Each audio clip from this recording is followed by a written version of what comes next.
부분까지 들어갈 수 있으면 좋을 것 같은데 세포와 생명 시스템 부분 한번 가보도록 할게요. 일단은 생명체를 구성하는 가장 기본은 세포죠. 저 세포인데 우리는 이제 식물계, 동물계, 우리 개체들은 좀 다세포 개체입니다.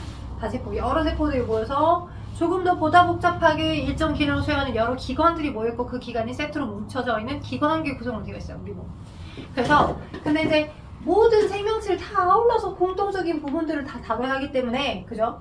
크게는 세포가 생명의 가장 생명체의 구조적 기능적 기본 단위죠. 구조적 기능적 기본 단위. 가 세포일 겁니다. 생명체를 구성하는 구조적 기능적 기본 단위가 세포일 건데, 근데 이제 식물과 동물에서도 그 기본 단위들이 모여져서 약간 조금 더 보다 복잡하게 구성되는 게 약간 다릅니다. 그래서 일단 제일 먼저 231쪽은 어떤 내용이냐, 많이 내용이 빠졌어. 내용이 많이 빠져있는 부분이라서 거기를 좀 채울 거야. 네, 빠져있는 부분을 좀 채울게. 어떤 걸 채울 거냐면, 그래, 크게는 식물에서 구성 단계, 그리고 동물에서의 구성 단계가 보다 복잡해지는 형태를 약간 구성 단계가 다르네. 그래서 식물이 가지고 있는 조직에는 뭐가 있고, 동물이 가지고 있는 기관계들은 뭐가 있는지 한번 봐보자는 거지. 돼요? 여러분이 중학교 때 배웠던 내용 구성하고 약간은 유사한데요. 그거 많이 까먹었고 그 디테일까지 물어보는 문제가 꼭 한두 문제 2점, 한 2점, 2.2점, 소점 점수로 많이 나오는 형태니까 기억하셔야 돼요. 가장 기본적인 세포인데 같은 기능을 수행하는 세포들이 모여서 구성 단계로 따지면 조직이 되죠. 그죠? 그리고 조직들이 여러 개가 있는데 그 조직들 중에서 식물이 가지고 있는 조직이 있고 동물에는 그 조직이 없는데 여러 조직들의 이름을 막 섞어놓고 뭐 차이점 공통점을 찾아라 이렇게 나오니까 이제 많이 기억하고 알고 있어야 돼. 그죠? 그래서 식물이 가지고 있는 조직에는 큰 틀에선 2개가 있어요. 잘 보여요? 빛반사돼서 잘 안 보입니까? 칠판 잘 보여요? 오케이. 자, 식물이 가지고 있는 조직은 큰 틀에서 분열 조직과 연구 없다. 연구 조직. 자, 식물은 정해져 있는 곳에서만 체세포 분열이 왕성하게 일어나. 동물은 몸의 모든 부위에서 다 필요한 시기 때에 물론 시간은 다를 수 있겠지만 세포 분열은 항상 일어나. 오케이? 그래서 식물은 정해져 있는 곳에서만 계속 체세포 분열이 왕성하게 일어나서 자, 생장점이나 뿌리 끝에 있는 생장점이나 줄기에 그 가운데 동그랗게 돌리고 있는 형성층들에서만 계속 체세포 분열이 왕성하게 일어나.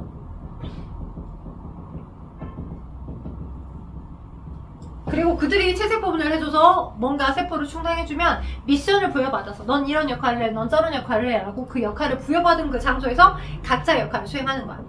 그런 것들 다 통칭해서 연구조직이라고 하는 거야. 오케이? 근데 우리 동물은 안 그렇지. 그지? 동물. 자, 동물이 가지고 있는 조직의 개수가 조금 더 적어요. 식물보다는. 그래서 동물의 세포들이 모여서 이제 식물, 동물 2개를 차이를 줄 거야.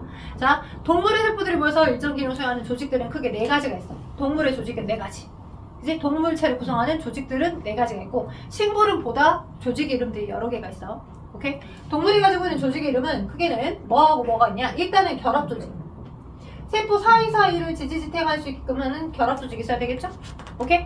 결합조직에 해당하는 게 뭐냐면 혈액이야, 혈액. 혈액에 여러 가지 혈액세포 있죠. 적혈구, 백혈구, 혈소판, 혈장. 여러 세포들이 모여서 같은 이제 뭐 운반을 해준다거나 그런 기능들을 각각 수행할 거 아니야. 그지? 그래서 혈액들도 결합조직, 어디 사이사이에 지지직행해주고 있는 결합조직이다라고 하는 거고요. 뭐 힘줄, 인대 이런 게 결합조직이에요. 동물의 결합조직이요. 오케이? 결합조직뿐만 아니라 또 뭐가 있냐? 그래서 시험 문제 뭐가 많이 나오냐면 여러 개 섞어놓고 혈관은 결합조직이냐라고 물어봐. 혈관은 보다 더 여러 조직이 모여있는 기관 수준이 혈관이고요. 동맥, 정맥, 모세혈관. 돼요? 그 혈관에 돌아다니고 있는 피성분은 세포들이 여러 개가 모여있기 때문에 그거는 결합조직, 조직 수준이야. 구성 단계가. 헷갈리면 안 돼. 자, 그 다음에 결합조직도 있고요. 동물이 가지고 있는 조직에는 신경조직, 신경세포들이 모여있는 신경조직. 책에도 안 나와있죠? 여러 조직들만 막 섞어있어요. 그래서 거기 230쪽 비어있는 공간에다가 잘 쓰셔도 돼요. 신경조직에서는 뉴런세포들이 모여서 뉴런, 신경세포들이 모임. 신경세포들의 모임. 결합조직, 신경조직. 오케이? 자, 그 다음에 또 뭐도 있어요? 근육조직. 야, 너 이렇게 팔 움츠려. 액션해. 오케이, 근육조직. 근육세포들의 모임. 동물의 몸에 존재하고 있는 것들입니다. 결합조직, 신경조직, 그 다음에 근육조직. 그리고 또 뭐 있겠어요? 상피조직. 동물에게는 상피라는 말을 씁니다. 겉에 있는 피부 표면들. 오케이? 식물한테는 피부 겉부분을 구성하고 있는 걸 표피라고 해요. 오케이? 근데 동물한테는 상피라는 단어를 쓴다는 걸 꼭 기억하세요. 상피는 이제 소화기관 내벽, 소화기관 내벽 같이 겉을 구성하는 부분들. 이게 상피예요. 오케이? 이 네 개만 어디에? 동물에 가지고 있는 조직들이에요. 상피 조직, 결합 조직, 신경 조직, 근육 조직. 되겠나요? 근데 이제 식물은 보다 조직들의 이름이 보다 복잡하고 보다 많아. 식물은 보다 이름들이 복잡하고 보다 많아요. 자, 크게는 식물이 가지고 있는 조직에는 분열 조직과 연구 조직이 있고, 연구 조직 안에 유조직, 여육 조직, 통로 조직, 통도, 기계 조직 이렇게 있어요. 유조직이라고 하는 건 전체적으로 광합성이 활발하게 일어나는 세포들의 모임들을 다 유조직이라고 해요. 오케이? 광합성이 활발하게 일어나는 세포들의 모임. 유조직이라고 합니다. 오케이? 유조직을 역육조직이라고도 표현하기도 해요. 비슷비슷한 형태로. 그리고 통도 조직은 물간, 체간처럼 무엇을 이동, 통도가 뭐야? 통로, 어떤 걸 이동시켜주는 그 역할을 해주는 그 세포들의 모임들을 통도 조직이라고 하는 거야. 통로 역할처럼. 통로 조직이 아니라 통도 조직이야. 기계 조직은 막 바람이 불 때 식물이 바람이 불었을 때 어떻게 꺾여! 이러면 안 되지. 딱 꺾여져서 줄기가 팍 바깥으로 꺾여져 있어가지고 거기서 꺾여진 부분에서 광합성이 안 일어나거나 양분들이 이동을 못하면 안 되겠잖아. 최대한 바람이 아무리 많이 불어도 꺾여지지 않고 탄성에 의해서 휘어져서 계속 흔들릴 수 있게끔 하기 위해서 세포벽이 좀 더 많이 발달된 형태의 세포들로 모이는 게 기계 조직이야. 오케이? 탄성을 주기 위해서. 탄성을 주는 역할로 세포벽이 많이 발달한 식물세포들이 모임. 기억하시면 좋아요. 아무튼 그래서 여러 조직들을 막 이름을 섞어놓고서 이게 지금 차이점 공통점이 뭐냐라고 물어볼 수 있기 때문에 그걸 기억을 해두시면 좋을 것 같아요. 그래서 당연히 힘들겠지만 자, 요 내용이 아마 정말 안 기재되어 있어. 우리 통합과학에. 그래서 혹시 여기 이 부분에다가 적을 수 있으면 빠진 부분 있으면 적으면서 하세요. 자, 그래서 이렇게 조직이 됐고요. 조직이 있고요. 그 다음 식물세포들은 조직이 모여서 뭐가 돼요? 기관으로 가기 전에 조직기가 발달되어 있는데 동물은 조직기가 없어요. 동물은 조직기가 없고요. 여기 지금 조직기 없죠? 동물은 조직기가 없어. 근데 그 동물은 기관이 발달해서 같은 기능을 수행하는 여러 기관들, 예를 들어서 동물이 가지고 있는 기관에는 위도 있고 소화기관, 순화기관, 심장도 있고 대장, 소장 같은 소화기관도 있고 폐, 호흡기관도 있고 여러 기관들이 모여 있잖아. 근데 같은 역할을 수행하는 기관들이 모여 있어야 되겠지. 동일한 역할을 수행하는 기관들끼리가 모여서 기관괴로 구성되는 거야. 소화기관계, 그치? 소화기관계, 호흡기관계, 배설기관계, 순환기관계 이렇게. 오케이? 자, 여러 기관계들이 모여 세트로 모여가지고 이렇게 있어요 라고 보실 수 있겠습니다. 오케이? 그래서 기관계가 모여서 전체 완전한 개체를 이루겠죠. 써져 있기는 소화, 호흡, 배설, 순환 이 4개만 써져 있지만 이 4개의 기관계만 있는 건 아니에요. 면역 기관계도 있고요. 림프구들 만들어서 병원체가 들어왔어, 야 꺼져! 해주는 이런 여러 면역 기관계도 있을 거고, 그 다음에 또 뭐도 있겠냐, 감각 기관계, 눈, 귀, 코, 입, 외부 정보를 받아들여야 되니까 감각 기관계도 있겠지. 그죠? 그래서 여러 기관계들 중에 정말 일부만 기재를 한 것뿐이야, 여기 기관계들은. 그리고 그 기관계가 모여서 온전한 한 사람을 형성하고 있죠, 개체를.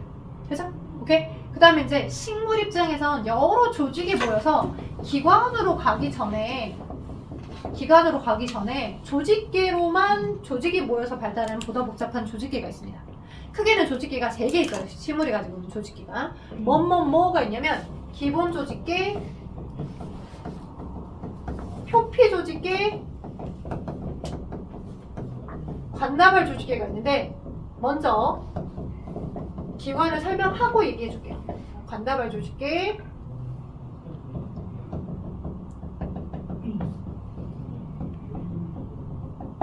자, 표피 조직계, 기본 조직계, 관다발 조직계 이렇게 조직계가 있어요. 오케이? 세 종류. 자, 그리고 조직계가 여러 개가 모여서 여러 기관들이 있는데 식물이 가지고 있는 기관은 그렇게 동물이 가지고 있는 기관의 개수들보다는 많진 않아. 여러분이 흔히 주변에서 볼 수 있는 식물의 뿌리, 줄기, 잎, 그리고 꽃과 열매가 식물의 기관이야. 오케이? 그래서 식물이 가지고 있는 기관에는 크게 두 개로 나눌 수 있어요. 본이들이 먹고 사는데 꼭 필요한 기관. 자, 먹고 살았어.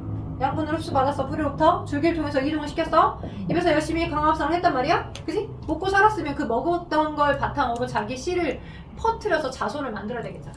그치? 그래서 크게는 기관이 영양기관하고 생식기관 두 개로 나눠져. 오케이? 자손을 퍼뜨리기 위한 생식기관, 지들이 먹고 사는데 꼭 필요한 기관.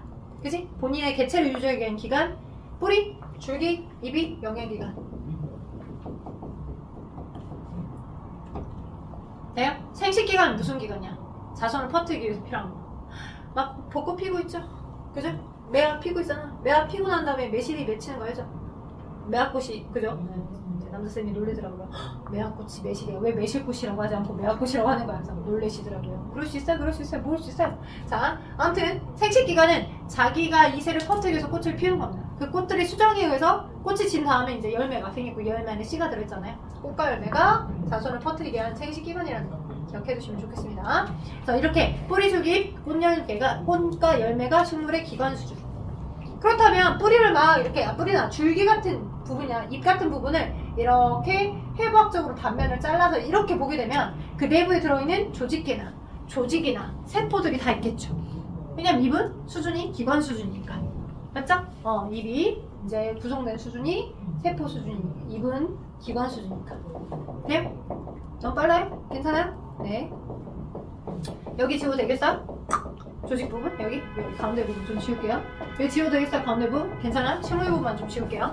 자, 그래서 잎 단면을 잘라볼게요. 잎 단면을 잘라서 보게 되면 잎 단면을, 자, 잎 단면을 이렇게 딱 잘랐다라고 하자. 그러면 여기 햇빛을 받는 윗부분이니까 당연히 잎이 무엇이니까 구성 단계로는 기관 수준이기 때문에 거기 안에 조직계와 조직과 세포들이 다 나열되어 있을 거라. 자, 잎 단면을 딱 자르게 되면 입에 햇빛을 받는 안면 표피 세포들은 영록체가 없어요. 오케이? 그래서 표피 세포들끼리는 광합성 못합니다. 여러분, 양파 녹색 아니죠? 투명하잖아요. 양파는 저장 수준이야. 양파에서 잎 나오는데 그 잎은 이제 녹색이잖아. 거기는 잎세포들이 열심히 이제 뿌리 위에서 걔네들이 막 열심히 광합성한 결과 양분을 거기 그 양파 부분에다가 저장해 놓는 거고, 우리나 막 먹으면서 버도덕 맛있다 막 이렇게 하는 거죠.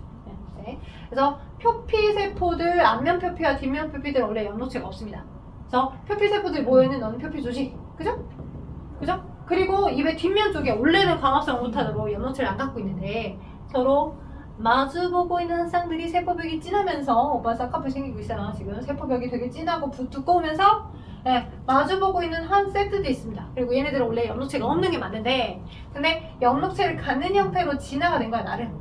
그래서 서로 마주보고 있어, 세트로. 세포벽이 두껍게 발달했고 연록체가 이렇게 있어요. 그래서 얘네들이 이제 나중에 뭐하면 광합성을 하게 되면 얘 때문에 포도당이 생겼고, 우리 외부에서 막 들어와. 포도당이 있으니까 상투현상 때문에. 그래서 가장 안쪽에 있는 세포벽이 두꺼우니까 나중에 벌어지고, 바깥쪽에 얇은 부분이 먼저 팽팽해지면서 여기 안에가 열리죠. 그게 뭐예요? 뭐 이렇게 약간 사투리로 얘기하면 군형 같은데 기공이에요. 기체들이 드나들 수 있는 통로, 기공. 기공을 형성할 수 있게끔 해주는 세포. 뭔 세포입니까? 기공이 열렸습니다. 기공. 누구 덕분에? 이 공면세포가 광합성을 한 것 덕분에. 자, 한 쌍으로 공면세포들이 이렇게 세트로 구성되어 있습니다. 오케이? 공면세포가. 그래서 이 표피세포, 앞에 있는 표피와 뒤에 있는 표피 조직들을 합하게 되면 무슨 조직이가 됐습니다. 앞면 표피와 뒷면 표피 합하면 표피 조직기가 되겠죠. 식물에게는 표피 조직기라는 단어를 쓴다고요. 식물한테는 표피, 동물의 겉은 상피라는 단어를 쓰는 거고. 자, 그 다음에 그 안쪽으로 존재하고 있는 얘네들이 겁나 뒤지게 광합성을 잘 할 수 있도록 엄청나게 뭘 많이 갖고 있어. 연록체를 많이 가지고 있어서 광합성을 많이 합니다.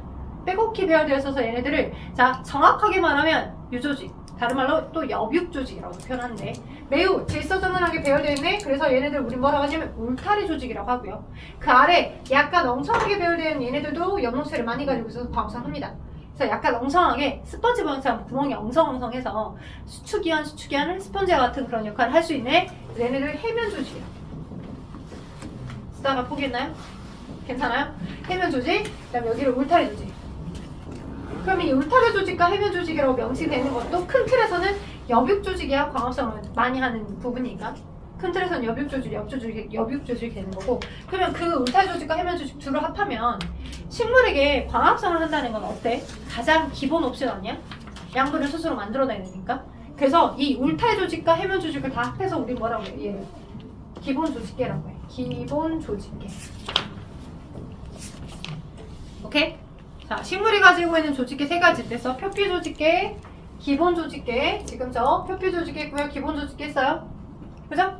입단면을 잘랐더니, 입이라고 하는 기관을 잘랐더니 조직계와 조직과 세포가 다 놓여 있겠죠. 앞에 상 부분에 있는, 윗 부분에 있는 상면 표피, 아래 하면 표피. 그죠? 표피 조직계, 기본 조직계 있어요. 선생님, 그러면 관다발 조직계도 있어요. 관다발 조직계 뭐예요? 관다발 조직계는 자, 하나의 긴 파이프라인이 뿌리에서부터 줄기 그리고 잎까지도 쭉 이어져 있습니다. 우리가 식물한테 너 물 목마르지? 물 먹어라 하고서 식물의 입에다가 빨대를 꽂아놓고 붓진 않잖아요. 물 줄 때 어때요? 어디다 뿌리다가 주죠? 뿌리다가 막 주잖아요. 그럼 뿌리에다가 준 물이, 그죠? 토양에서부터 물이 흡수가 되면 뿌리에 존재하는 물이 이동된 통로에 물관이 있습니다. 줄기에도 이 물관이 있어요. 자장가 부른 거 아닙니다. 자, 물관이 있어서 뿌리에 있던 물들이 물관에 실려져요. 물관. 보다 좀 더 안쪽에 존재하는 게 물관입니다. 물관에 물관 무기양분들이 실려지고 물관 세포들도 여러 세포들이 모여 있습니다. 물관 세포들에 실려져서 얘가 이동되어서 이렇게 갑니다. 오케이? 그래서 200까지도 공급이 되는 거죠. 오케이? 그리고 광합성에서 만들어진 유기양분들도 마찬가지. 자, 광합성에서 만들었어. 그러면 유기양분들이 있을 거야. 잎은 공장이죠. 광합성을 하게 하는 공장입니다. 열심히 잎에서 약물을 만들어서 최대한 돈을 많이 벌었어. 녹색을 갖고 있는 이 부분이 돈을 많이 번 거야. 미국 달러를. 그럼 벌었던 달러들을 야, 너 얼마 써? 줄기 얼마 써? 너 뿌리 얼마 써? 이렇게 분배를 해줘야죠. 그래야 그 유기양분들을 스스로, 뿌리는 햇빛도 받지 못하잖아. 뿌리 세포들은. 양분을 공급받아야지만 거기서 버티고 살지. 뿌리 세포들도 세포업을 해야 하니까. 그치? 그래서 유기양분들을 밤 사이에 체관을 통해서 입에서 만들어졌던 유기양분들을 이동을 시키는 거야. 체관을 통해. 뿌리세포까지도, 줄기에도, 저기 이제 막 생기고 있는 열매에게도. 그래서 체관 세포들은 바깥쪽에 있습니다. 이렇게. 줄기의 겉부분 쪽에. 뿌리까지도 이어져 있고요. 체관 세포들은. 그걸 딱 자르게 되면 이렇게 동그란 모양의, 그죠? 물관 세포들은 보다 안쪽에 있고 체관 세포들은 촘촘하게 바깥쪽에 있고 이런 모양의 관다발들이 보여요. 동글동글한 모양의 관다발들이. 안쪽에 물관세포, 바깥쪽에 체관세포 이런 형태고. 그게 줄기 단면이고 이거. 얘를 입을 딱 자르게 되면 이렇게 입 여기 모양에서 크게는 위쪽이 물관세포들이 모여있는 통도 조직, 아래는 체관세포들이 모여있는 보다 살아있고 작은 세포들이 모여있는 체관 조직. 이 두 개를 합하면 여기가 물관부고 여기가 체관부니까 물관의 세포, 여기가 체관의 세포. 물관에 해당한 통도 조직, 체관에 해당한 통도 조직이 섞여 있기 때문에 이 둘을 합하면 뭐겠어? 나발이 세트로 있어요. 그것도 관이 세트로 있어요. 그래서 관다발 조직계라고 하는 거야. 되겠니? 관다발 조직계.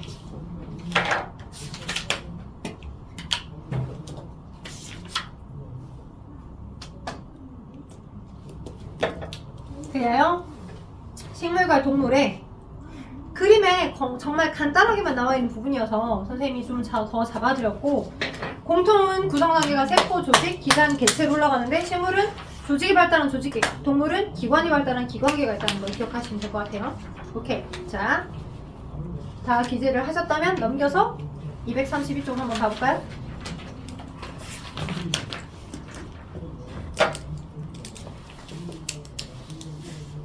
됐어요? 나 지워도 되겠어요? 오케이. 고생했어요. 오늘 영상 찍은 거 오늘 밤에 렌더링 해가지고 유튜브에 올려놓을 거예요. 다시 복습하셔도 돼요. 혹시 판서가 안 보이셨다, 이상하다 하시면 유튜브는 이렇게 화면 확대, 이렇게 하면 확대되거든요. 네? 칠판 부분 확대돼서 보이니까 글자 잘 보시면서 하시면 좋을 것 같습니다. 두 번째. 자, 그럼 생명 시스템에서 가장 최소 수준은 세포였죠. 생명체라면 세포라고 하는 형태의 가장 기본적인 단위체, 생명체를 구성하는 구조적 기능적 기본 단위에 해당하는 일종의 집 지을 때 가장 벽돌 수준에 해당하는 가장 기본 단위가 세포잖아요. 그리고 그 세포라고 하는 게 또 세포는 똑같이 세포인데 진화된 형태의 세포를 갖고 있는 거냐 아니면 진화되지 않은 형태의 원시 형태의 세포를 갖고 있는 거냐에 따라서 또 달라요. 오케이? 여러분이 중학교 1학년 때 분명 배웠는데 다 까먹었어. 중학교 1학년 때 그때 뭘 기억하겠어. 근데 그 내용이 고등학교로 올라오셨기 때문에 중등부는 의무교육과정이잖아. 보고 올라오셨기 때문에 그 내용이 겹쳐져서 나와요. 그래서 자 세포 이것만 얘기하고 잠깐 쉴게요. 자 세포는 자 생명체를 구성하는 생물체의 구조적 기능적 기본 단위체, 구조적 기능적 기본 단위체.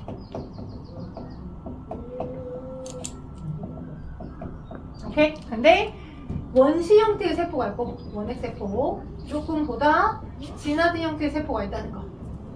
그럼 우리는 진핵세포로 되겠니? 원핵세포로 되겠니? 진핵세포.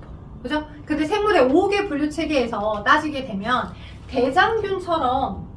대장균이나 결핵균처럼 조금 진화되지 않은 얘네들은 진화되지 않은 형태다라고 해서 얘가 으뜸원이 아니야.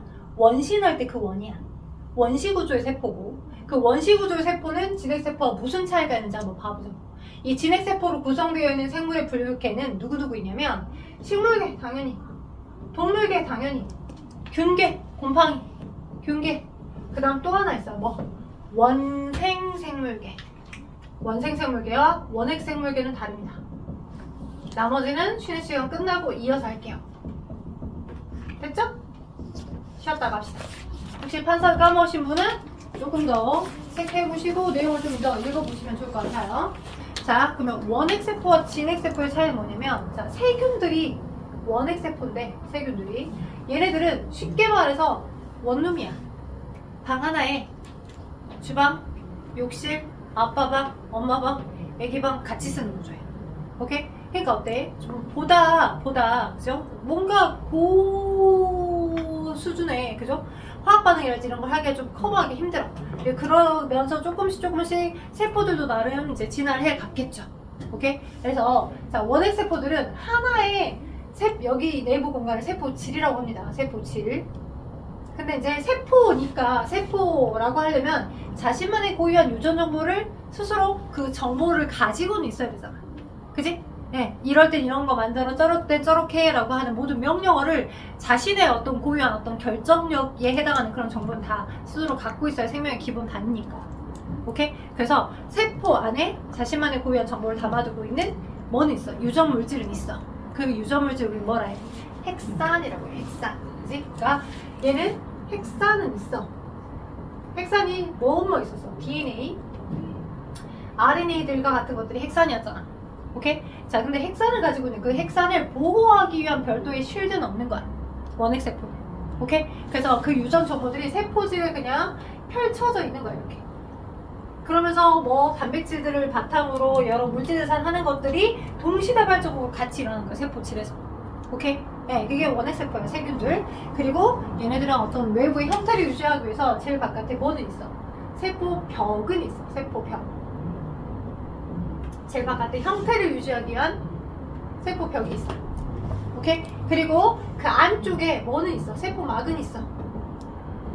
세포막에 어떤 화학적 성질들을 설명할 거야. 세포막 덕분에, 세포막이라고 하는 그 성분들 덕분에 나만의 고유한, 물이 많이 있었던 원시지구 환경에 나만의 고유한 어떤 경계를 만들 수 있었던 거야. 세포막 성분. 그래서 세포막의 주 역할은 물질의 출입을 조절하는 역할을 수행합니다. 얘가 뭐 더 들어와 덜 들어와 이렇게 출입을 조절하긴 해요, 세포막이. 그리고 그 더 바깥에 세포벽을 가지고 있긴 한데 이 세포벽은 누구는 원핵 세포들은, 오케이? 이런 세균들은 그람 음성균과 같은 세균들, 주로 세균의 종류들은 제일 바깥의 세포벽 성분에 식물세포와 다른 화학적 성분을 가지고 있어. 그래서 그걸 가지고서 너가 세균 종류구나, 아 너는 식물의 종류구나, 너는 곰팡이 종류구나 라고 이렇게 구분하는 기준이 돼. 그래서 세균이 가지고 있는 세포벽 성분은 뭐냐면 펩티도 글리칸이라는 화학적 성분이야. 식물이 가지고 있는 세포벽 성분은 셀룰로스야. 다르지? 그래서 이 성분을 물어보고 이것들을 통해서 얘의 펩티도글리칸 합성을 억제하기 위한 세균 증식을 억제하기 위한 약물을 우리가 뭐 상처가 났다거나 아니면 수술했다거나 할 때 2차 감염을 막기 위해서 항생제를 먹죠. 항생제 주사를 맞잖아요. 그게 그 상처 부위에 뭐 공기 중에서부터 들어왔던 세균의 2차 감염을 막기 위한 그 펩티도글리칸 합성을 억제해주는 물질이 항생제야. 항생제. 내가 항생제를 먹었다 해도 내 세포는 동물세포나 식물세포는 공격당하지 않아. 왜? 동물이나 식물세포들은 세포 벽성분이 없거든. 되겠어요? 동물이나 식물세포들은 펩티도글리칸이라는 화학적 성분이 없거든. 내 몸에 증식되고 있는 세균의 펩티도글리칸 성분만을 인식해서 누가 여러분이 먹어줬던 항생제가 얘를 처리할 수 있어.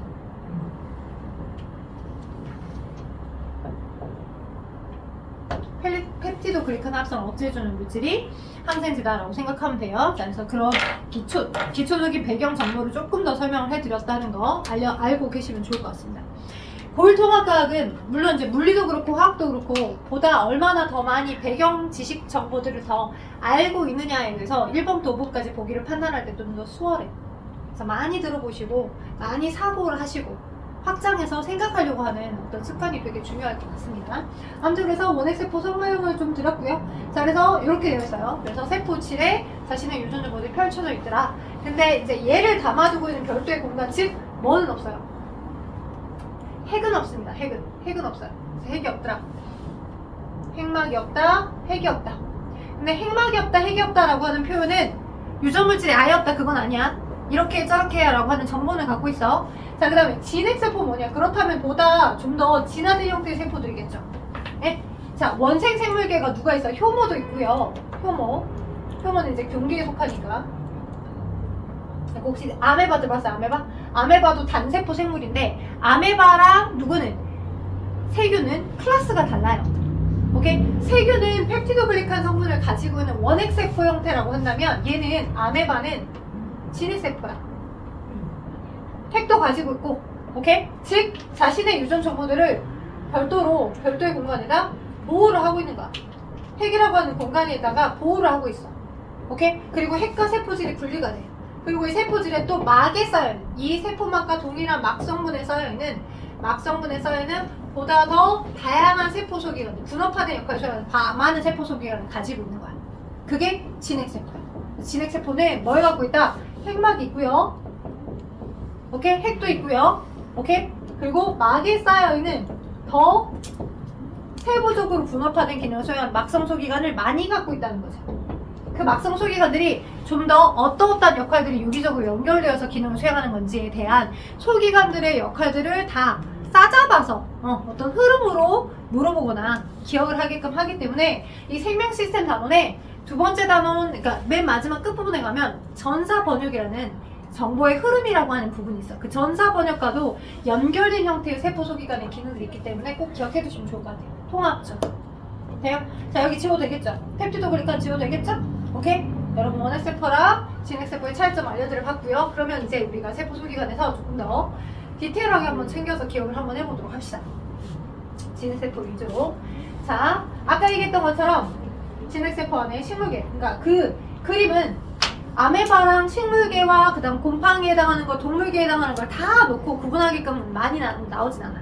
그렇지만 식물세포랑 동물세포 두 개를 그림을 놔두고 두 개를 비교하거나 식물세포만 가지고 있는 소기관, 얘가 어떤 역할을 해? 이렇게 공통점, 차이점을 매칭하게끔 나오는 형태들의 문제가 기본으로 나와요. 여기서. 오케이? 일단은 보시면, 자, 네모난 구조의 그림을 형태로 많이 그려지는 게 식물세포입니다. 왜냐? 세포벽이 있어서. 동그란 형태의 그림을 많이 보는 게 이제 동물세포입니다. 오케이? 빛이 반사돼서 칠판 잘 안 보시면 얘기하세요. 오케이? 자, 좀 더 안쪽에 있는 게 얘가 세포막. 오케이? 왜? 식물은 세포막 말고도 탄수화물 계열로 어떤 형태의 외벽을 유지하게끔 해주는 세포벽이 있어요. 식물세포는. 근데 이 세포벽 성분이 아까 얘기했던 원핵 생물계에 해당하는 세포벽하고는 달라요. 화학적 성분이. 오케이? 원핵 생물계에 속하는 세포벽 성분은 아까 펩티도글리칸이라는 화학적 조성이었죠. 근데 얘는 탄수화물 계열이야. 식물세포가 가지고 있는 세포벽 성분은 탄수화물 계열로, 오케이? 얘는 셀룰로스야. 이름이 셀룰로스. 이 셀룰로스는, 오케이? 셀룰로스는 주로 그냥 어떤 물질을 더 들어와 덜 들어와 구분해주게끔은 못해. 구분해주는 역할 못하고 그냥 다 안으로 스며들게끔 형태들이 켜켜이 공유결합으로 되어 있고 그 틈 사이로 모든 물질이 다 들어올 수 있어. 구분해내거나 배척해낸다거나 그러지 못해. 그래서 온전히 모든 물질을 다 투과시킨다 해서 전투과성막이라고 해요. 온전 전이야. 오케이, 전투과성. 모든 거 다 들어와. 근데 그 내부에 존재하는 세포막이, 이 세포막이 어떤 성분으로 되어 있냐면 주로 인지질이라고 하는 성분의 이중충 구조에다가 막의 다양한 막단백질을 박아서 가지고 있어요. 세포막 성분. 자, 그러니까 세포막 성분의 그림은 어떤 형태로 그림을 해요? 이렇게 마치 성냥개비가 서로 마주보고 있는 그림처럼 이렇게 되어 있습니다. 오케이? 저 아이의 화학적 성분을 이해하면서부터 모든 미스테리가 다 풀렸어요. 저 성냥개비처럼 생긴 저 아이는 대장균한테도 있고요. 대장균 세포막에도 있고요. 오케이? 그 다음에 뭐? 바이러스는 없어요. 바이러스는 세포라고 구분하지 못하니까. 바이러스는 없어요. 근데 세균이랄지, 식물세포랄지, 아메바랄지 다 공통적으로 저 성냥개비 같은 아이를 갖고 있더라고요. 그럼 저 성냥개비 같은 아이들이 왜 뭐 어떠니까 어떤 역할을 하고 있는 건지 궁금했던 거예요.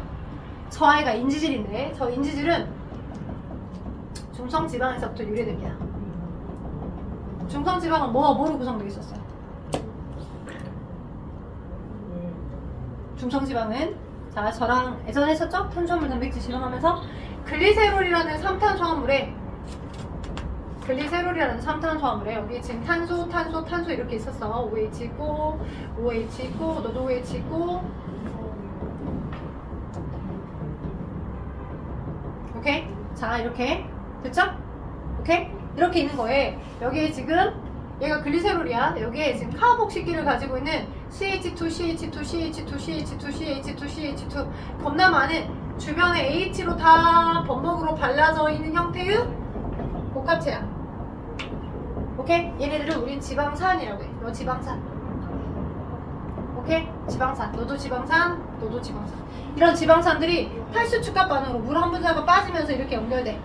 오케이? 탈수축합 반응으로 다 결합되는 게 이게 중성지방이야.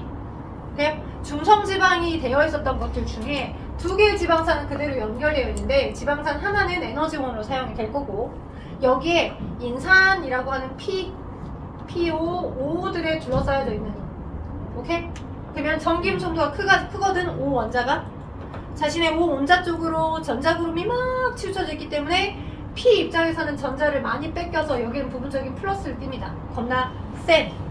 그래서 수용성 물과 아울러져 있을 수 있는 어떤 화학적 성질을 가지고 있어요. 그럼 P를 가지고 있는 여러 탄화수소 복합체를 가지고 있는 그 아이가 얘를 우린 이렇게 표현한 거야. 너는 머리 부분, 너는 꼬리 부분. 그래서 이렇게 그림이 표현된 거야. 머리, 꼬리 이렇게. 돼요? 그래서 여기 머리 부분은 P를 갖고 있어서 부분적인 플러스를 띠고 있는 P를 갖고 있기 때문에 인산을 가지고 있는 화합물이기 때문에 물하고 친한 화학적 성질을 가지고 있어야 해서 너는 친수성의 머리 이렇게 표현하고요. 돼요? 친수성 머리 돼요?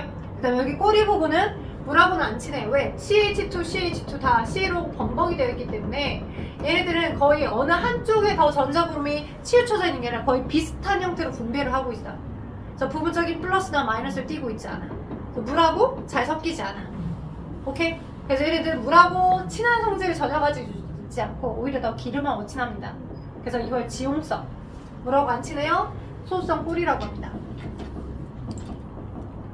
오케이? 그래서 인지질이라는 화학적 분자에 이런 친수성 머리, 소수성 꼬리라고 하는 정반대되는 성질이죠. 머리 대극박은 물하고 친해? 물이라고 하는 친수성 입자와 전혀 다른 기름이라고 하는 지용성 입자와 친한 꼬리 부분을 갖고 있잖아, 하나 입자가. 정반대되는 화학적 성질을 양쪽을 다 갖고 있네 라고 하여 이 인지질의 양친매성이라고 하는 성질, 머리는 물하고 친해, 꼬리는 기름하고 친해. 이런 성질 덕분에 물이라고 이제 원시 지구 환경에 물이 많이 있었던 환경에서 나만의 고유한 물을 담아두는 경계를 만들 수 있었다라고 우리 이해하고 있는 거야. 생물학자들은. 오케이? 왜요? 자, 만약에 인질 입자 하나가 생겼어. 걔를 화학적으로 인위적으로 실험실에서 하나를 떠나놨다고 하자. 그럼 물이 있었던 공간에 인질 입자 하나는 이렇게 있으려고 할 거야. 나 물이니까 친수하니까 너만 살 거야? 나 물 싫어해, 피해. 이렇게. 오케이? 근데 인지입자 여러 개가 만약 만들어졌고 걔네들을 최대한 화학적으로 안정하도록 어떻게 야 들어가봐 라고 막 한다라고 하면 자신의 성질에 위배되는 것 하나도 없이 가오나 자신의 성질에 위배되는 것 하나도 없이 야 나는 물을 좋아하거든 넌 난 물 싫어해 하고서 나머지들 아이는 안쪽으로 숨겨 들어가고 그지? 단면을 잘라서 본 그림이야. 동그란 구형으로 오케이? 동그란 구형 형태처럼 물을 좋아하는 건 물하고 막 친하고 있을 거고 그지? 야 물하고 난 친하니까 내가 바깥쪽에서 이렇게 경계를 만들게 너 물 안 좋아하니까 숨어 들어가 이렇게 이럴 수 있잖아. 미세 구조 형성할 수 있겠잖아 이렇게 돼요? 오케이? 근데 이렇다고 해서 세포의 가장 기본인 세포의 결계를 만들었다 보기 어렵겠죠. 얘가 보다 더 확장되어서 인지질환 입자가 훨씬 더 많아졌다고 합시다. 그럼 물속에서 원시 지구의 바다 환경에서 인지집자가 훨씬 더 많아진 상태라고 하면 야 나 물 안 좋아하거든? 넌 물 좋아하잖아. 알았어. 경계를 이뤄. 이런 식으로 경계를 많이 이뤘을 거라고. 물 안 좋아하는 것들은 안으로 숨겨 들어가고 물 좋아하는 것들은 물하고 친한 형태의 경계를 이루고 이런 식으로 바깥쪽은 물이 있고 안쪽으로는 물을 싫어하는 소수성 꼬리들이 숨겨 들어가고 돼요? 자, 서로 자리 바꾼 운동을 하면서 나 물 안 좋아하니까 피할 거야 막 나름 이렇게 노력을 했을 거라고 돼요? 근데 여전히 가탱이 사이드는 야 나 물 안 좋아하는데 어쩔 수 없이 물하고 막 접근하고 있는 거잖아 그치?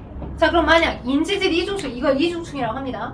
인지질 이중충이라는 개수가 훨씬 더 많아져서 많아져가지고 끝하고 끝이 만약 동그랗게 말렸다라고 한다면 그죠? 이렇게 해서 많아서 끝하고 끝이 동그랗게 말렸다라고 한다면 나만의 물을 담아두고 있고 그죠?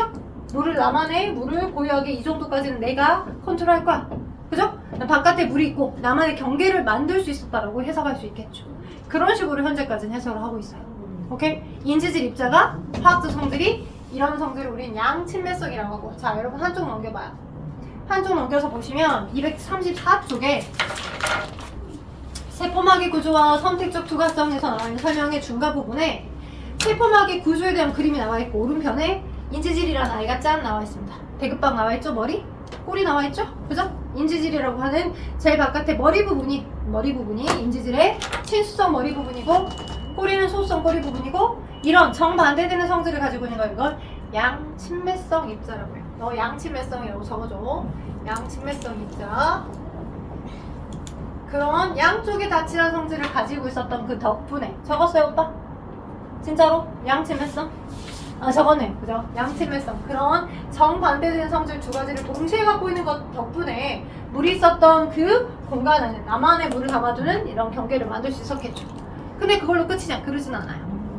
오케이? 왜냐면 자 생명체의 가장 기본은 필요한 건 더 들어오게끔 하고 덜 들어오게끔 하고 이걸 조절을 스스로 해줘야 된다. 오케이? 자, 그러니까 바깥에 안이든 얘가 생명의 가장 기본이 이제 세포라고 하는 하나의 형태고 제일 바깥에 세포막이 이렇게 인지질 이중충으로만 되어 있다고 한다면 뭔가 수용성 입자는 이 인지질 이중충으로만 존재하고 있을 때 수용성 입자, 수용성 성질을 물하고 친한 성질을 가지고 있는 아이는 이 공간의 경계를 통과해서 들어오기 어려워. 왜? 꼬리도 길 거고 꼬리들끼리는 야 나 물 싫어하거든 야 물 꺼져 막 이러고 있을 거라고 밀어내고 있을 거라고. 물하고 에워싸여져 있는 포도당 또는 아미노산 같은 그런 친수성 입자들은 이 인지질을 이중충을 통과해서 바로 들어오기 어렵더라고. 근데 관찰해보니까 세균의 제일 바깥에 세균이 좋아하는 밥성분인 포도당을 많이 노출을 시켜놓고 놨더니 얘 포도당이야. 오케이? 포도당들 CH2OH가 있는 근데 포도당 주변에 OH 겁나 뒤지게 많잖아 이렇게. 물하고 막 에어싸여져 있고 에어싸여져 있는 얘네들이 막 잘 안으로 흡수되어서 에너지를 사용하더라는 거야. 누가? 대장균, 세균이. 오케이? 아직 인지질 이중충 이런 인지질 이중충밖에 연구되지 않았을 때 인지질 이중충이 여기 가운데 꼬리 부분으로 들어가 있는 이 상태의 경계를 얘가 어떻게 통과하지? 논리적으로 도저히 불가능한 것 같아. 어떻게 들어가? 라고 해서 막 고민에 빠졌는데 과학기술이 조금 더 발전하고 난 다음에 막 건포도 백설기 알죠? 백설기에 이제 건포도 들어있잖아. 예. 건포도가 들어있었던 그 위치에 비슷하게 구멍이 움푹움푹 들어가 있는 것처럼 이 인지질 이중충에 군데군데 뭔가 구멍이 뽕뽕뽕 뚫려있는 부분이 있더란 거야. 그 구멍이 뚫려있는 부분이 뭐가 있었던 자리인지를 확인해 봤더니 내가 가지고 있는 세포의 핵에 있는 유전 정보로부터 막에 박혀서 기능을 할 다양한 막단백질이 끼어서 존재해. 막에 박혀져 있는 막단백질이 있더라는 거야. 다양한 입체 구조가 서로 다른 단백질의 주특징이 어땠어요?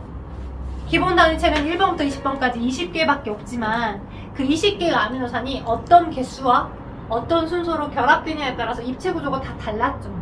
그죠? 뭐 우리 버스, 비지 하나만 더 있으면 뜻이 다른 것처럼, 그지? 기본 단위체는 아미노산이 20개밖에 안 되지만 걔네가 몇 개의 개수와 어떤 순서대로 배열되냐에서 전체 뜻이 다른 것처럼 아미노산의 종류들도 다 다르니까 다양한 입체 구조를 가지고 있는 막에 박혀져 있는 막단백질을 내 세포의 핵산에 있는 정보로부터 결정을 하는 거고, 그 결정에 의해서 막에 박혀져 있어 막단백질. 그래서 얘네들은 포도당을 이동시킬 수 있는 전용 문으로 사용이 되는 거야. 오케이? 친수성 입자니까. 왜 그럴 수 있냐면 얘가 지금 물에 에워싸져 있을 거야. H2O 물에 친수성 입자니까 포도당이. 오케이? 그리고 가운데를 쉽게 말하면 뻥 뚫려 있어. 화장지 심지처럼. 그 가운데 부분은 친수성 아미노산들이 주로 배치가 되어 있기 때문에 이 사이즈에 딱 알맞는 친수성 입자들만 안으로 통과되어 들어올 수 있다는 거지. 포도당만 이동시킬 수 있는, 포도당을 이동시킬 수 있는 전용 게이트, 또는 나트륨 이온이라고 하는 이온을 띠고 있는 입자들만 이동하는 전용 게이트가 각각 있어서 내 세포의 정보로부터 막에 박혀져 있는 막단백질이 있고, 필요에 따라 포도당을 이동시킬 수 있는 막단백질 더 많이 세포막에 존재하게끔 해서 필요하면 포도당을 더 많이 받아들이게끔 하고, 오케이? 필요하면 나트륨을 더 많이 받아들이게끔 하는 형태로 세포막은 물질의 출입이 조절되는 거야, 이렇게. 오케이? 네? 세포막에 해당하는 그 정보 또한 핵산에 있는 정보의 뭐 요령으로 핵산을 통해서 더 많이 발달시켜 더 많이 만들어내 라고 하는 명령을 실현시킴에 의해서. 되죠? 그래서 세포막은 물질의 출입을 조절해준 역할이라는 거로 많이들 설명이 됩니다. 어떻게 조절하는지 알겠죠? 왜요? 세포막은 인지질 이중충만 있는 게 아니라 친수성 입자들이 드나다닐 수 있게끔 해준 통로인 막단백질이 다양하게 존재하니까. 그리고 필요에 따라 그 친수성 단백질을 더 많이 만들어내서 야! 포도당! 무조건 더 많이 받아들여! 더 많이 받아들일 수 있게끔도 할 거니까 출입이 조절이 되는 거야. 아니 내가 포도당이 너무 많은 상태야. 그럼 더 많이 발달시킬 필요는 없는 거고. 되겠어요? 그래서 세포막을 우리는 뭐라고도 표현하냐면요, 무엇이라고도 표현하냐면, 이제는 온도가 올라가고 있잖아. 그래서 겨울이 지나고 이제 봄이 되고 있어. 여러분의 몸도 봄의 흐름을 따라갈 거야. 나도 모르게 잠이 와요. 체력이 떨어져서요. 그래서 시험 기간에 되게 힘들 거야. 그러면 좀 피곤하잖아. 미안한 말인데 그러긴 힘들 건 알 거야. 숙제가 엄청 많이 쌓여있으니까. 그래도 시간을 어떻게든 쪼개서 유튜브를 좀 덜 보시고, 그지? 우리 학원 영상 보시고 유튜브 뭐 숏폼이나 이런 것들은 좀 덜 보시고 30분이나 1시간씩은 좀 더 자. 체력이 힘들어서 잠이 오는 거거든. 네, 그러니까 한 30분씩은 좀 더 자는 연습을 들이실 필요가 있겠습니다. 조시하시는 분이 있으니까 레드는 거예요. 자, 끊어라고? 나 아직 멀었거든. 4시 14분이야. 30분 되려 아직 멀었어. 10분이 남았구만. 뭘 더 끊어. 자, 세포막은 인지이중충의 막단백질을 가지고 있는 형태들로, 자, 얘네들 우리는 뭐라고 표현하냐면 선택적 투과성 막 이렇게 표현합니다. 세포막을 설명하는 키워드로 선택적 투과성입니다. 왜? 친수성 입자 더 받아들이고 싶으면 그 친수성을 이동시킬 수 있는 막단백질 더 많이, 똥이 왜 한쪽으로 치우쳤냐. 자, 세포막을 더 많이 받아들일 수 있게끔 할 거니까 선택적 투과성막이라는 표현도 하고요. 그 다음에 이제 반투과성막 이런 표현을 합니다. 전투과성막 아니야. 반투과성막은 삼투와 관련있어. 삼투 현상과. 나중에 이제 삼투 현상이 시험범위에 혹시 들어가면 설명할 건데, 삼투 현상과 관련이 있어서 용매 용질 두 가지가 있을 때, 용질은 건더기야. 설탕처럼 사이즈가 큰 거. 용매는 물입자야. 더 작은 거. 설탕은 포도당 과당이라는 입자가 두 개가 붙어있는 거. 물 분자는 H2O밖에 아니잖아. 입자가 작은 거. 그래서 용매는 통과시킬 수 있고, 용질은 못 통과시키는 막을 우리는 그걸 반투과성막이라고 해요. 되겠어요? 세포막을 설명하는 키워드에 선택적 투과성막, 반투과성막 이렇게 표현하기도 하고요. 또 뭐도 표현하냐면요, 마치 짜집기가 되어 있는 것처럼 보인다. 오케이? 그러니까 인지이중충은 왔다 갔다 좌우로 움직여. 근데 피로도에 따라서 어떠한 막에 박혀져 있는 막단백질이 이렇게 있기도 하다가 저쪽 좌우로도 움직이기도 하거든. 오케이? 인지질도 움직여가. 그래서 움직임이 가능한 모자이크, 마치 막 조각조각 나져 있는 구조들이 연결되어 있는 것처럼 보인다 해서 유동 모자이크 구조라고도 표현해요. 죽겠죠? 막 단어들이 막 폭풍처럼 막 던져지니까. 유동 모자이크 구조. 이런 표현도 세포막을 설명하는 키워드예요. 나올까? 안 나오진 않을 겁니다. 이번 도부까지 보기 설명에서 나옵니다. 자, 여러분, 그래서 234쪽에 보시면 세포막의 구조에 대한 설명을 먼저 했어요. 인지지중축에 단백질이 파묻혀 있거나 관통하거나 표면에 붙어있는 구조고, 자, 단백질은 세포 외부의 신호를 받아들이거나 양분을 받아들이는 친수성 양분이겠죠? 받아들이거나 노폐물을 내보내는 등 물질 이동의 주요 통로가 될 거고, 세포막에 존재하는 단백질을 우리 막단백질이라고 한다고요. 그쵸? 좌우로 움직일 수도 있고, 그래서 선택적 투과성, 물질의 물질 투과도를 결정해준다라고도 설명하는 게 세포막의 주성분입니다. 그 세포막들이 확장되어서 여러분의 세포에, 원래 원핵세포, 여기 칠판 봐봐. 원래 원핵세포는 유전물질이 세포질에 막 펼쳐져 있었잖아. 근데 진화를 하면서 세포질이라는 공간에 물질대사라고 하는 생명활동도 같이, 생명체의 화학 반응도 같이 일어나는데, 근데 이게 동시에 일어나면 큰 핵산이라고 하는 유전 정보들이 손상되거나 손실될 수도 있을 것 같았던 거지. 그래서 얘를 이렇게 보호할 수 있게끔, 내 머리 좀 봐라. 자, 보호할 수 있게끔 세포막에 함몰되어 들어가면서, 이렇게 함몰되어 들어가면서 얘를 보호하는 형태들로 되었다라고 우리는 이해하고 있는 거야. 그게 핵이 생긴 거야. 핵의 유래야. 세포막이 함입되어 들어가서 유전 정보인 DNA를 보호하고 있는 내부의 공간이 생기게, 그게 핵. 돼요? 오케이, 핵. 그리고 핵막은, 그러니까 핵막은 이 세포막과 동일한 인지질 이중충 그리고 다양한 막단백질을 가지고 있는 그 성분하고 동일해요. 오케이? 동일하고요. 핵막은 실제 두 개의 막으로 되어 있습니다. 이렇게 유전 정보들이 있으면 이렇게 세포막이 함몰되어 들어가서 얘를 만들었고요. 제일 바깥에 세포막 성분이 있을 거잖아. 근데 실제 하나만 있는 게 아니라 두 개로 있어요. 인지지중층이 이렇게 있고요. 막단백질도 이렇게 박혀 있고요. 바깥쪽에 또 하나의 인지지중층이 또 있습니다. 이렇게. 이거 헷갈리면 되지? 이렇게. 그래서 핵막은 정확하게 말하면 안쪽에도 인지지중층으로 되어 있는 막이 있고 바깥쪽에도 또 막이 있네요. 그래서 인지지중층이 두 개 있어 해서 이중막 구조라고 표현해요. 오케이? 그 세포에 해당하는 세포 소기관의 공통점과 차이점을 물어보는 형태들이 많이 나오는 거 기억하셔야 돼. 너는 이중막 구조야. 오케이? 자, 그러면 선생님 세포막은 뭐였어요? 인지질 이중층이니까 너도 이중막이랑 똑같은 표현 아니에요? 아니에요. 세포막은 인지질 이중층이 이렇게 있으면 여기에 다양한 막단백질이 박혀있죠? 이 세트 하나 다 있어요. 이렇게 된 세트는 그냥 인지질 이중층이야. 그게 하나가 더 있는 거잖아. 그러면 이중막인 거고 요게 이렇게 하나만 있는 너는 단일막이라고 해요. 그러니까 이렇게 되어 있는 이 구조는 단일막이야. 그러니까 세포막은 단일막 구조야. 돼요? 근데 핵막은 이게 들어와서 한 번 더 들어온 형태처럼 되어서 이중막 구조예요. 돼요? 그리고 그 외 나머지 굉장히 다양한 각각의 기능, 분업화된 기능을 수행하는 막성 소기관을 많이 갖고 있겠죠. 자, 지금은 식물세포와 동물세포 둘 다 공통적으로 가지고 있는 막성 소기관을 설명할 거예요. 녹화 잘 되고 있어요, 혹시? 빨간 불빛 들어왔어요? 혹시 화면이 작아졌다거나 그러진 않아요? 틀어졌다거나 그러진 않아요? 괜찮아요? 네, 오케이, 땡큐. 자, 그래서 핵막은 이중막 구조예요, 이중막. 자, 그래서 이렇게 되어 있어서 바깥에, 잘 봐봐요. 바깥에 해당하는 핵막의 바깥 부분에 있는 막이, 언니 보고 있어봐. 한번 봐봐봐. 자, 이제 여기 232쪽. 232쪽에 해당하는 것들 간단하게 이름들만 먼저 설명해줄게. 큰 틀에서 바깥쪽에 있던 핵막이 확장되면서 마치 네트워크처럼 이렇게 그림이 그려져 있는 아이가 있습니다. 오케이? 자, 이렇게 그려져 있는 아이가 있고 요 그려져 있는 아이가 어디에도 동물세포에도 그리고 식물세포에도 공통적으로 존재하는데요. 근데 이렇게 되는 아이가 어떤 거는 이렇게 바깥쪽에 두 번째 핵막이 확장돼서 이렇게 되어 있어서 거의 세포막까지도 이어되어 있는 형태처럼 있는데요. 어떤 아이는 마치 기미주근깨가 붙어있는 것처럼 따닥따닥따닥 뭐가 붙어있는 아이가 있어요. 근데 얘는 안 붙어있습니다. 그래서 두 종류예요. 자, 뭔가 따닥따닥하게 마치 징그러워 보이게, 러프해 보이게 붙어있는 얘를 거칠면 소포체라고 하고요. 오케이? 거치면 소포체에 안 붙어있는 매우 스무스해 보여. 매끄러워 보여. 그래서 매끈면 소포체로 보여.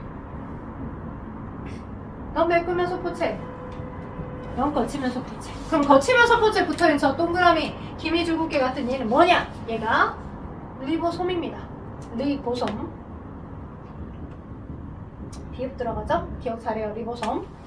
자, 그리고 리보솜은 원래 세포질에 프리한 상태로 돌아다니고 있었어. 큰 단위체, 작은 단위체가. 둘 다. 그죠? 큰 단위체, 작은 단위체에 해당한 리보솜이 원래 세포질에 돌아다니고 있었고, 얘가, 자, 뭐 할 때? 야, 너 이 유전자에 해당한 정보로부터 이러이러한 정보를 읽어서 뭐 단백질을 만들어라. 얘가 원본에 해당한 정보야. 핵에 들어있는. 그지? 뭐 아밀레이스라는 녹말을 소화시킬 수 있는 소화효소를 만들어내는 유전자가 들어있을 거라고, 세포 핵에. 그지? 근데 그 유전자에 해당하는 정보들을 항상 필요할 때마다 꺼내다 쓰면 얘 유전자를 건드리면 안 돼. 유전자는 원본이니까. 오케이? 원본은 항상 놔두고 뭔가 그거에 대한 필요한 정보를 읽어다가 필요한 단백질, 효소, 호르몬을 만들어낼 때 원본을 그대로 놔둬. 그 원본 부분을 벌려서 얘를 카피본을 캡처를 먼저 떠와. 오케이? 여러분이 막 백종원의 어떤 막 이렇게 맛있는 뭐 요리 비법 막 이렇게 막 영상만 나오면 그 영상 다 보고 만들지 않잖아. 마지막에 중간주 부분에 요약된 뭐야 대파 얼마나 뭐 이렇게 그거 딱 캡처해갖고 그 레시피 그냥 간단하게 보고 뭐 만드는 것처럼. 그러니까 복사본이야. 원본이 여기 있고, 그지? 원본에 해당한 유전자를 복사를 했던 카피본으로 필요한 효소들을 만들어내는 거야. 오케이? 그 카피된 형태의 정보를 우리는 메신저 RNA mRNA라고 하고 그 카피된 형태를 만들어내는 과정을 전사라고 하는데 이거는 다음 시험 범위니까 나중에 얘기해줄 거야. 전사될 때는. 그래서 전사됐던 mRNA 정보가 나왔어. 어디로? 핵공을 통해 나와. 여기가 핵에 보면 뿅뿅 비어있는 구멍이 슝슝 뚫려있는 부분 있죠? 핵과 세포질 사이에서 정보를 소통할 수 있는 구멍입니다. 여기 핵공이에요, 핵공. 돼요? 막 보면 우들주도 막 구멍 막 뚫려져 있잖아. 그 그림 봐봐, 232쪽 그림. 구멍이 막 뚫려져 있죠? 핵에. 그 구멍이 떨려져 있는 부분이 핵공인데요. 핵공을 통해서 유전자마다 카피됐던 mRNA 정보들이 나와서 슉 나와. 세포질로 슉 나와. 그럼 세포질로 나왔던 mRNA 정보를 여기가 저 리보솜이 프리한 상태 리보솜이 큰 단위체, 작은 단위체 네 가지를 끄집고 얘를 끄집어서 여기다 거쳐지는 거. 거치면 소포체. 오케이? 이 네 가지를 끄집고 mRNA랑 리보솜이 같이 걸쳐져서 여기에 걸쳐진 채로 단백질을 번역시켜줘. 오케이? 여기 이 mRNA에 써져 있는 뭐 AUG, 오빠 사는 거 아니죠? GGG, GAA, CC 이렇게 이제 상보적으로 카피됐던 명령어 정보도 있을 거예요, 연기. 그 세 개씩 끊어진 정보들을 우린 코돈이라고 합니다. 디테일하게 번역하면서 한번 다시 얘기할 거야. 예고편. 오케이? 근데 이제 세 개씩 끊어지면 이 세 개씩 끊어졌던 정보들이 특정 아미노산을 지정하고 있는 정보들이니까 반드시 리보솜이 있어야지만 저 AUG라고 하는 명령어의 코돈에 알맞게끔 tRNA가 특정 아미노산 1번 아미노산을 가지고 와. 저 파란색이 tRNA야. 갖고 와. 너는 C고, 너는 A고, 너는 U니까. 네, 가지고 와서 자, 이 써져 있는 정보들 GGG 정보에 알맞게끔 또 다른 tRNA가 나는 CCC거든. 그지? 너는 너가 지정하고 있는 아미노산의 종류는 9번이야. 오케이? 반드시 이 리보솜이라는 공간이 있을 때 가지고 와서 연결을 시켜주는 거야. 리보솜이라는 공간이 있어야지만 1번 아미노산 그 다음 오고 9번 아미노산 오고 펩타이드 결합을 형성시켜서 계속 단백질이 합성되게 하는 장소가 어디야? 리보솜이야. 돼요? 자, 리보솜은 단백질 합성 장소. 자, 단백질이 합성이 되면 리보솜으로부터 합성이 되면 이 거치면 소포체 안에 뿅뿅뿅뿅뿅뿅뿅뿅 점점 길어지겠지. 단백질이 합성됐던 그 줄기 다발이 뿅뿅뿅뿅 들어가서 막 구슬들이, 그죠? 실탄의 구슬들이 막 그 거치면 소포체 내부로 들어갈 거고, 거치면 소포체 내부에서 자신의 어떤 입체적인 구조에 알맞게끔 접혀질 거야. 폴딩.